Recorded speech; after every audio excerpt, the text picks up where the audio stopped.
Hello વિદ્યાર્થી મિત્રો, કેમ છો? હવે આજે આપણે ગુજરાતી ભાષામાં વ્યાકરણ વિભાગમાં આગળ છંદોનો અભ્યાસ કરવાના છીએ. આજે હું તમને 12 અક્ષરના છંદો શીખવાડવાનો છું, જેમાં આપણે આજે વાત કરીશું. એક તો શાલિની. ગયા તાસની અંદર આપણે 11 અક્ષરના એવા 3 છંદોની વાત કરી હતી, જેમાં ઇન્દ્રવજ્રા, ઉપેન્દ્રવજ્રા અને બંને દ્વારા બનતો છંદ ઉપજાતિ. અને ત્યાર પછી એક 11 અક્ષરના છંદ તરીકે આપણે શાલિનીની વાત કરવાની છે, એ બાકી રહી ગઈ. તો આજના તાસની અંદર આપણે શાલિની નામના છંદની વાત કરીશું. પણ ત્યાર પછી બીજા એક છંદ તરીકે તોટક, જે 12 અક્ષરનો છે, તેની પણ વાત કરીશું. તો જોઈએ આજે આપણે શાલિની. તો શાલિની કેવી રીતે બને તો જોઈએ એના અક્ષર ગણબંધારણ. બરાબર? તો શાલિનીમાં અક્ષરોની સંખ્યા કેટલી આવે, તેના ગણ,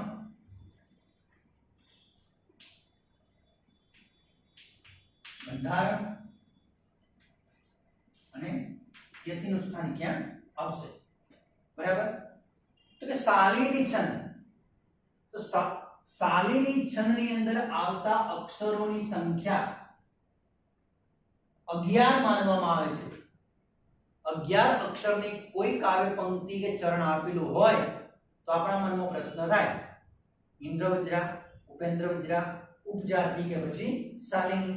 તો ચારમાંથી કઈ છે?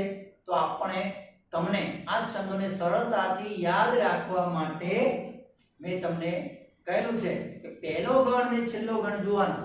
જો મળી જતો હોય એના આધારે આપણે 11 અક્ષરનો કયો છંદ છે એ જાણી શકીએ. તો શાલિનીમાં કયા ગણ વપરાય છે? તો મ, ત, ત, ગા, ગા. મ, ત, ત, ગા, ગા. મ, ત, ત, ગા, ગા એટલે કે શરૂઆતમાં આવતા 3 અક્ષર કેવા હોવા જોઈએ? મ પ્રમાણે મા, તારા, અર્થાત આપણું જે સૂત્ર છે કયું? યમાતા, રાજભાન, સલગા. બરાબર? આ સૂત્ર પ્રમાણે મા, તારા, મ ગણમાં. તો જોઈએ એનો ગણ બંધારણ. મ એટલે મા, તારા. પછી બીજો ગણ છે ત, એટલે આવશે તારાજ. ફરી ત ગણ એટલે તારાજ. અને છેલ્લા બે ગાગા એટલે ગુરુ, ગુરુ. ત્યારબાદ શાલિની છંદની અંદર આવતો યતિનું સ્થાન. તો યતિ ક્યાં આવશે? તો યતિ દરેક ચોથા અક્ષરે, એટલે કે આપણે શરૂઆતમાં ચોથા અક્ષરે યતિનું સ્થાન આવશે. યતિ આવશે ચોથા અક્ષરે. જેમ કે આપણે કાવ્ય પંક્તિનું ગાન પણ કરી શકીએ, જેમ કે સોના રૂપાથી રૂડી જિંદગાની. સોના રૂપાથી રૂડી જિંદગાની, ચોને એમાં રૂપાની મેં ખમારી. બરાબર? તો એ કાવ્ય પંક્તિ શાલિની છંદની અંદર રચાયેલી છે. તો જોઈએ કાવ્ય પંક્તિ શું કીધું છે?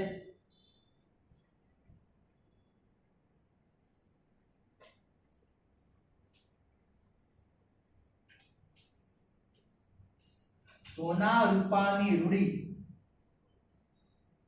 સોના રૂપાની રૂડી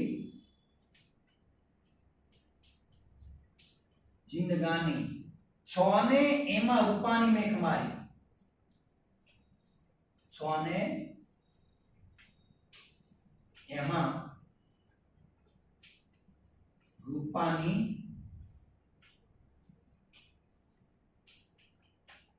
મેઘ મારી. બરાબર? શું કીધું છે? તો આપણે એનું ગાન કરીશું કે સોના રૂપાની રૂડી જિંદગાની, છોને એમાં રૂપાની મેઘ મારી. બરાબર? એ જ રીતે બીજે કાવ્ય પંક્તિ લઈશું.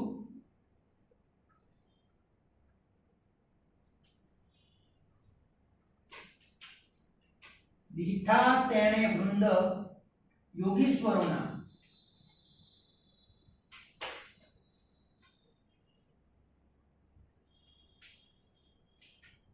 દીઠા તેને વૃંદ ત્યાં કામિનીના.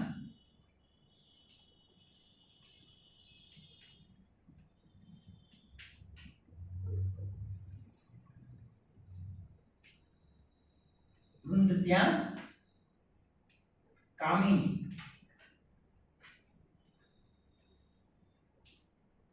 બરાબર કે દીઠા તેને વૃંદ યોગીશ્વરોના, દીઠા તેને વૃંદ ત્યાં કામિનીના. અને ત્રીજી કાવ્ય પંક્તિ છે દાખલા તરીકે કે દાટે એને રાત્રિની ગાઢ રાત, દાટે એને રાત્રિની ગાઢ શાંતિ,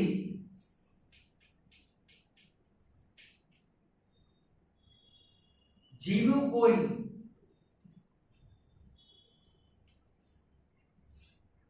જેવું કોઈ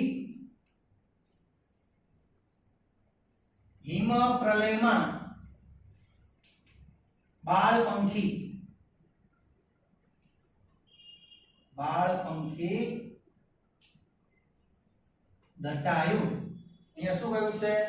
જો કે દાટે એને રાત્રિની ગાઢ શાંતિ, જેવું કોઈ હિમ પ્રલયમાં બાળપંખી દટાયું. બરાબર. તો અહીંયા જો આનો અનુરાગ બદલાઈ જાય છે. અનુરાગ છે કે દાટે એને રાત્રિની ગાઢ શાંતિ, જ્યારે અનુરાગ શું થશે? જેવું કોઈ હિમ પ્રલયમાં બાળપંખી દટાયું. પણ એમને આનું ગાન ધીમે ધીમે થાય છે, આમ થોડું ઉતાવળે થાય છે. તો કહેવાનો મતલબ શું કે અહીંયા આપેલી આ બધી પંક્તિ શાલિની છે. તો આપણે જોઈએ કે અક્ષર ગણીએ બધામાં તો 11 અક્ષરના બધા ચરણ જોવા મળે છે. પરંતુ તમને પ્રશ્ન થાય કે સાહેબ છેલ્લું જે ચરણ છે આ કાવ્ય પંક્તિનું આ ચરણ જે છે બીજું, આ પહેલું ચરણ ને આ બીજું ચરણ, બીજા ચરણની અંદર અક્ષરોની સંખ્યા 11 કરતા વધી જાય છે. એટલે અક્ષરોની સંખ્યા વધી જાય છે તો કઈ રીતે શાલિની બને? તો બરાબર વાત સાચી છે.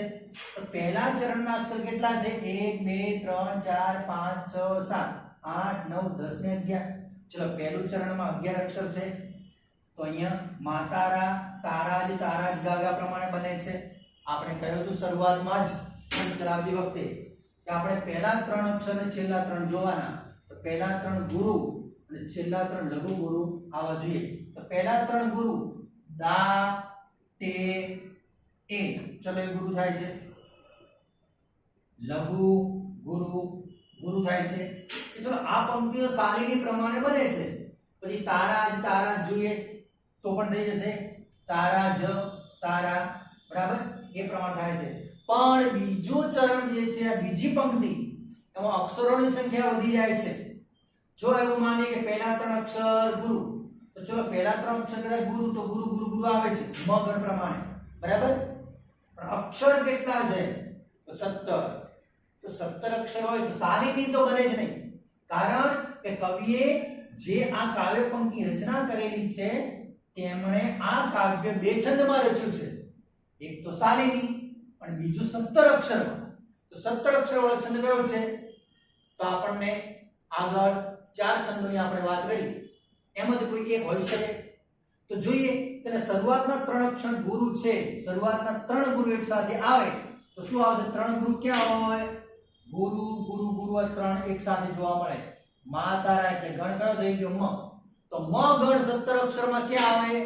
મભન તત ગાગા. મભન તત ગાગા એટલે કયો છંદ બનશે? મ ગણ વાળો. તો મંદાક્રાંતા. આ કાવ્ય પંક્તિ મંદાક્રાંતામાં છે અને આ કાવ્ય પંક્તિ શાલિનીમાં રજૂ કરેલી છે. તો યાદ રાખવાનું શાલિની વખતે શાલિની છંદની અંદર અક્ષરોની સંખ્યા 11, શરૂઆતના 3 અક્ષર ગુરુ, છેલ્લા 3 અક્ષર લઘુ ગુરુ ગુરુ અને ચોથા અક્ષર યતિ આવે ત્યારે. યતિની આપણે ક્યારે જરૂર પડે? કે જ્યારે આપણે ગાન ગાવું હોય ત્યારે. એમાં શું ગાય? ગાગા ગાગા ગા, લગાગા લગાગા, ગાગા ગાગા ગા, લગા ગા લ ગા ગા આ પ્રમાણે લલગાન કરી શકાય, લઘુ ગુરુનું ગાન કરી શકાય. બરાબર. ત્યાર પછી દાખલા તરીકે આપણે એને સમજાવવાનો પ્રયત્ન કરીએ. એક ચરણ લઈએ એમાં લઘુ ગુરુ મૂકીશું. દાખલા તરીકે સોના રૂપાની રૂડી જિંદગાની ટ્રીક પાડશું. ઉદાહરણ તરીકે સોના રૂ પાણી રૂ ડી જિંદગાની. આ એના ત્રિક થઈ ગયા. સોના રૂ પાણી રૂ ડી જિંદગાની. હવે એના લઘુ ગુરુ મૂકીએ તો પેલા ગણ. તો ગણ આવશે મ ત ત ગા ગા. તો છેલ્લા બે તો ગુરુ છે જ, દેખાઈ આવે છે આપણને આ બે ગુરુ તો. બરાબર. હવે મ એટલે માતારા પ્રમાણે પહેલા ત્રણ ગુરુ છે. તો પહેલા ત્રણે ત્રણ મા તારા પ્રમાણે ગુરુ છે. તારા જ પ્રમાણે આ બે ગુરુને આ લઘુ છે. આ પણ જિંદગાની. હા, લઘુ ગુરુ થાય છે. તો આ પ્રમાણે જે છંદ બને તેને શાલિની કહીશું. બરાબર. તો તમે આગળના જે છંદ ભણ્યા છો 11 અક્ષરના, એના આધારે તમારે 11 અક્ષરના છંદની કોઈ પણ કાવ્ય પંક્તિ આપેલી હોય તો તમે સરળતાથી લઘુ ગુરુ જોઈ અને ચારમાંથી કયો બને છે 11 અક્ષરનો એ તમે ઓળખાવી શકો. અને બીજું ખાસ યતિનું સ્થાન ને ગાન કરતા આવડે તો તમને ખબર પડે કે અક્ષર મેળ છે કે માત્રા મેળ. અક્ષર ગણ્યા પછી જો ખબર ના પડે તો માત્રા મેળ પણ હોઈ શકે. તો માત્રા મેળ તમને આગળ બતાવેલા જ છે. બરાબર. જે આપણે ચાર્ટની અંદર બતાવેલા છે એ પ્રમાણે આગળ વિસ્તારપૂર્વક તેને જોઈશું. હવે શાલિની પછી આજે આગળ આપણે બીજો છંદ લઈશું. હવે જે આપણે છંદ ભણવાના છે એ મોટા ભાગે બધા 12 અક્ષરના. તો આજે 12 અક્ષરના છંદ તરીકે આપણે વાત કરીશું તોટકની. સરસ મજાનો તોટક છંદ છે. તોટક આ છંદને નંદિની છંદ પણ કહી શકાય. કયો છંદ કહેવાય? નંદિની. પિંગલ છંદ પણ કહી શકાય. પિંગલ નામનો બ્રાહ્મણ. બરાબર. એના નામ ઉપરથી આ છંદને પિંગલ છંદ પણ કહી શકાય. અને પિંગળાચાર્ય આ છંદને સમજાવવા માટે ગણસૂત્ર પણ આપેલું છે. તો અહીંયા પણ એક કથા વસ્તુ જોવા મળે છે કે કોઈ એક બ્રાહ્મણ જે નિર્ધન, ગરીબ ને સાથ નિરક્ષર હતો, તેને કંઈ પણ જ્ઞાન નહોતું, તેમણે પોતાના ગુરુ પાસેથી વિદ્યા પ્રાપ્ત કરી અને વિદ્વાન બની ગયો. અને તેણે આ તોટક નામના છંદની રચના કરી. કેવી રીતે? તો એણે રમતની અંદર એના બંધારણનો ઉચ્ચાર કર્યો. એનો બંધારણ શું બને છે એ આપણે જોઈએ. બરાબર. પછી આગળ વાત કરીશું. તો કે તોટક છંદની અંદર પહેલા તો અક્ષરોની વાત કરીશું. અક્ષર, પછી એમાં આપણા ગણ અને બંધારણ, અને યતિ. તો સંસ્કૃત ભાષાની અંદર તોટક છંદને સમજાવવા માટે એક સૂત્ર લક્ષણ આપેલું છે. બરાબર. સૂત્રના ગણ પ્રમાણે તેનું લક્ષણ આપેલું છે. અને એ લક્ષણ પ્રમાણે આ સૂત્રના ગણ આમાં કેવી રીતે જોવા મળે? તો તોટકનું લક્ષણ એ પ્રમાણે કે વદ તોટકમ અબ્ધિ સકાર યુક્તમ. સકાર, કાર એટલે અક્ષર, સ અક્ષર, અબ્ધિ એટલે સમુદ્ર, સાગર પ્રમાણે વિશ્વ કક્ષાએ મહાન એવા સમુદ્રોની સંખ્યા 4 માનવામાં આવે છે. એ પ્રમાણે સકાર, સ અક્ષર 4 વાર આવે એટલે એ તેનું ગણનાત્મક બંધારણ થશે. એટલે કે સ અને સ. બરાબર. સમુદ્રની સંખ્યા પ્રમાણે ગણની સંખ્યા ગણેલી છે. એટલે 4 ગણ છે એટલે 4 તરી તો કે 12. એટલે ગણ પ્રમાણે અક્ષર કેટલા થાય? 12.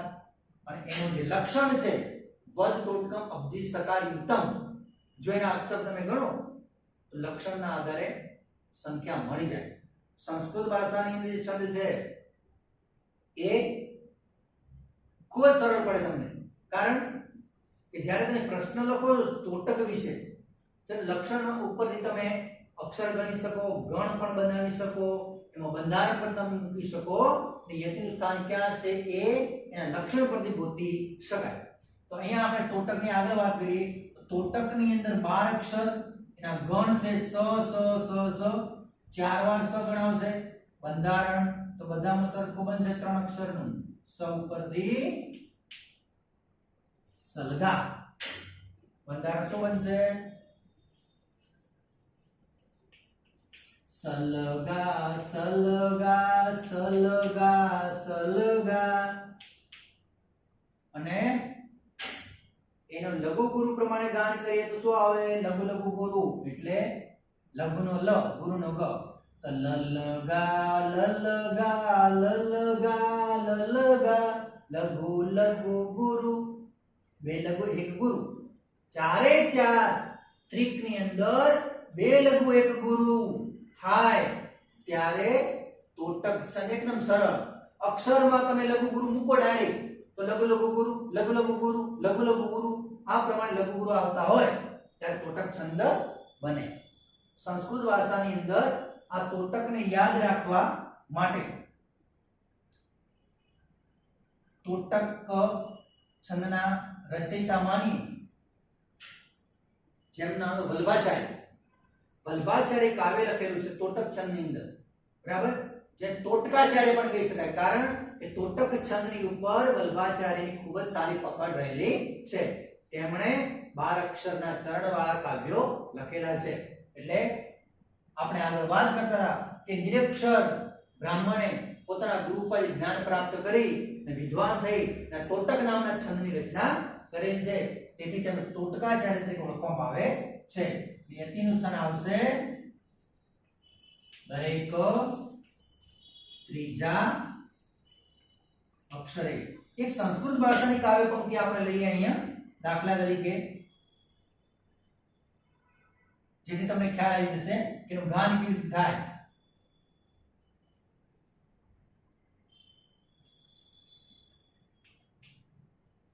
અધરમ મધુરમ વદનમ મધુરમ. જો અધરમ મધુરમ વદનમ મધુરમ, સલગા સલગા સલગા સલગા. અધરમ મધુરમ વદનમ મધુરમ, લલગા લલગા લલગા લલગા. અધરમ મધુરમ વદનમ મધુરમ, નયનમ મધુરમ હસિતમ મધુરમ, હૃદયમ મધુરમ ગમનમ મધુરમ, મધુરાધિપતેરખિલમ મધુરમ. આ બંધારણ પ્રમાણે આ શ્લોક પંક્તિનું ગાન કરીએ તો આપણને ખ્યાલ આવી જાય કે યતિનું સ્થાન ક્યાં આવશે? અધરમ ત્રીજા અક્ષરે, મધુરમ ફરી ત્રીજો, વદનમ મધુરમ. પહેલું ચરણ પૂરું થઈ ગયું. અક્ષર તો કેટલા થાય? 3 ચોકા 12 અક્ષર થઈ શકે. તો આ પ્રમાણે તોટક છંદની રચના કરેલી છે. હવે આપણે તોટકની એક બીજી કાવ્ય પંક્તિ લઈએ. દાખલા તરીકે જોઈએ આપણે આગળ બીજું એક ઉદાહરણ.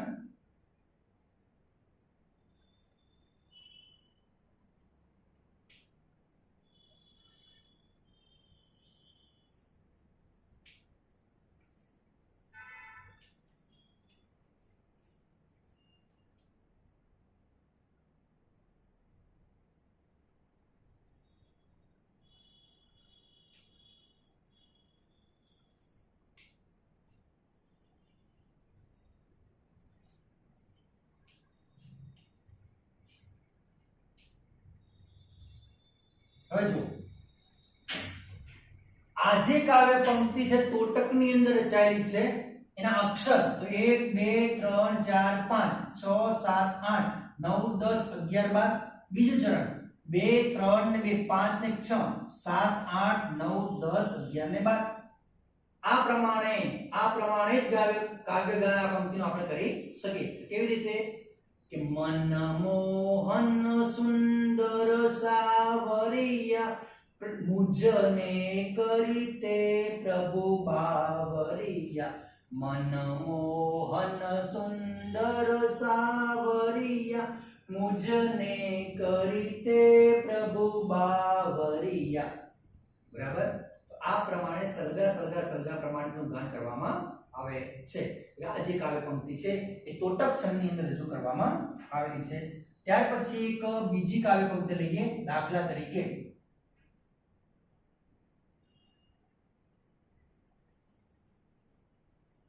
પ્રભુ જીવન દે હજી જીવન દે. શું કીધું છે કે પ્રભુ જીવન દે હજી જીવન દે.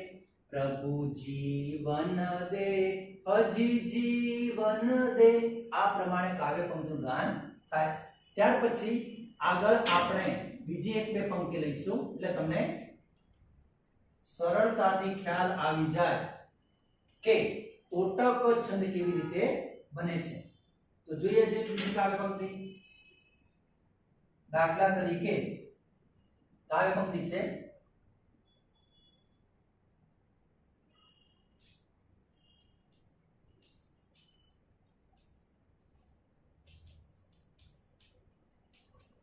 ગતિ કાળની ચોક્કસ ન હોઈ શકે.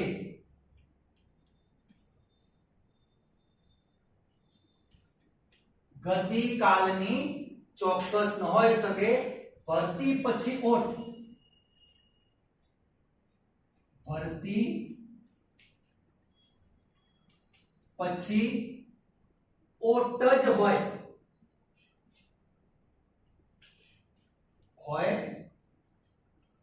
સખે. શું કીધું છે તો જો કે ગતિ કાળની ચોક્કસ ન હોઈ શકે. ભરતી પછી ઓટ જ હોય શકે. 2 3 5 6 7 8 9 10 11 ને 12. 3 ને 2 5 ને 2 7 8 9 10 ને 11. તો અહીંયા પણ આ કાવ્ય પંક્તિનું ગાન આપણે આગળની કાવ્ય પંક્તિ પ્રમાણે કરી શકીએ. શું કહેવાય કે ગતિ કાલની ચોક્કસ ન હોય સખે. ભરતી પછી ઓટ જ હોય સખે. આ પ્રમાણે કાવ્ય પંક્તિનું ગાન કરી શકાય. ત્યારબાદ બીજી કાવ્ય પંક્તિ લઈએ કે ફૂલ વીણ સખે. ફૂલ વીણ સખે. ફૂલ વીણ સખે. શું કહ્યું છે કે ફૂલ વીણ સખે. ફૂલ વીણ સખે. ત્યારબાદ બીજી પંક્તિ હજુ તો ફૂટતું જ પ્રભાત સખે. હજુ તો ફૂટતું પ્રભાત જ સખે.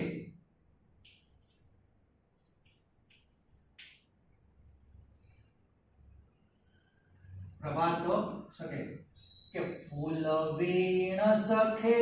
ફૂલ વીણ સખે હજુ તો ફૂટતું પ્રભાત સખે. બરાબર.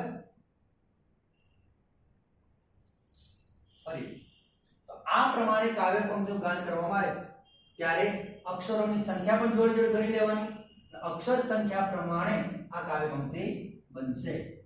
ત્યારબાદ બીજી કાવ્ય પંક્તિ છે ખૂબ જ સરસ મજાની, જેમાં કહ્યું છે કે વદને નવ જીવન. વદને નવ જીવન નૂર હતું.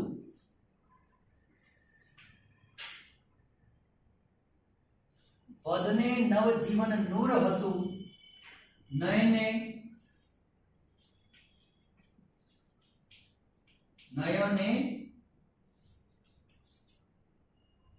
પ્રણયામૃત નૂર હતું.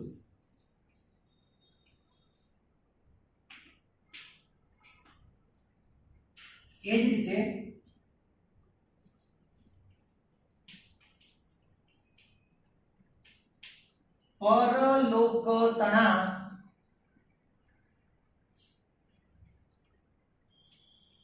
ઉપકંઠ પરે, પરલોકતના ઉપકંઠ પરે. અને બીજું ચરણ છે સુખિયા જન જે કઈ, સુખિયા જન જે કઈ વાસ કરે.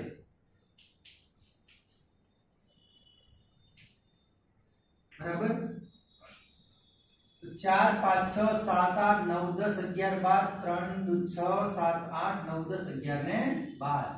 અહીંયા દર્શાવેલી દરેકે દરેક પંક્તિ તોટક છંદની અંદર રચાયેલી છે. બરાબર. તો તોટકની અંદર કેટલા અક્ષર આવે છે તો 12. એના ગણ આવશે 4. તો ચારે ચાર ગણની અંદર સ સ સ અક્ષર લખાય છે. આ પ્રમાણે કાવ્ય પંક્તિઓ આપણે ગાન કરીએ તો સરળતાથી લઘુ ગુરુ મૂકી શકીએ. તો જોઈએ હવે આપણે તોટકમાં એકમાં લઘુ ગુરુ મૂકીએ. દાખલા તરીકે આપણે સંસ્કૃત ભાષાની પંક્તિમાં લઘુ ગુરુ મૂકીશું. જેમ કે